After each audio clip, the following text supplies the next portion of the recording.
diversion road, no? Yung tinatawag natin na Lopez Bypass Road. So ayan, paglabas natin dyan, makikita nyo yan, oh, may mga poste pa nung ginagawang parang flyover dyan.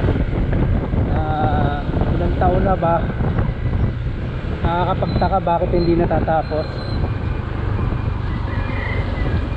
Ayan, oh, so pag kumaliwa ka dyan, town proper, dito tayo pabikon.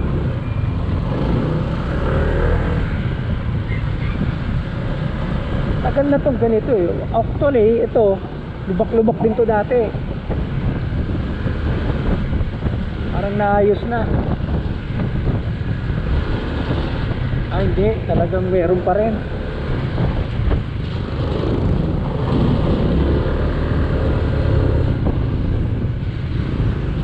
Ayan, may itatayo pang mga poste eh, oh. Oh, sinubukan na ng mga halaman yung mga bakal.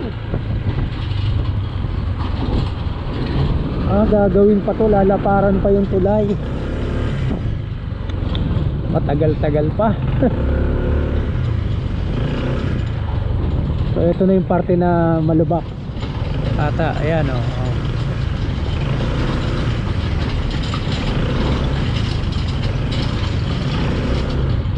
Pagka dito, dahan-dahan ka na lang, wala kang magagawa.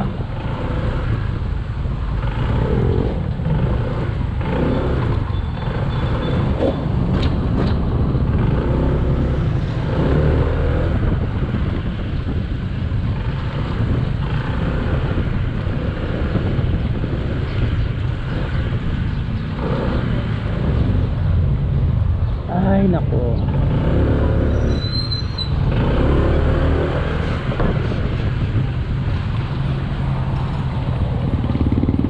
lubak is life.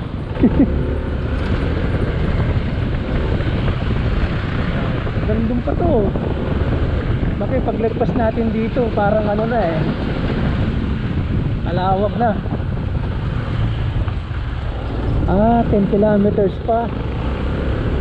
Ayan oh, sabi sa signboard oh.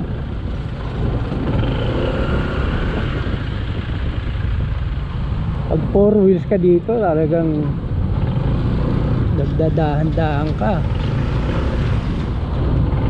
Kaya matatapos na. Mauubos na yung rough road.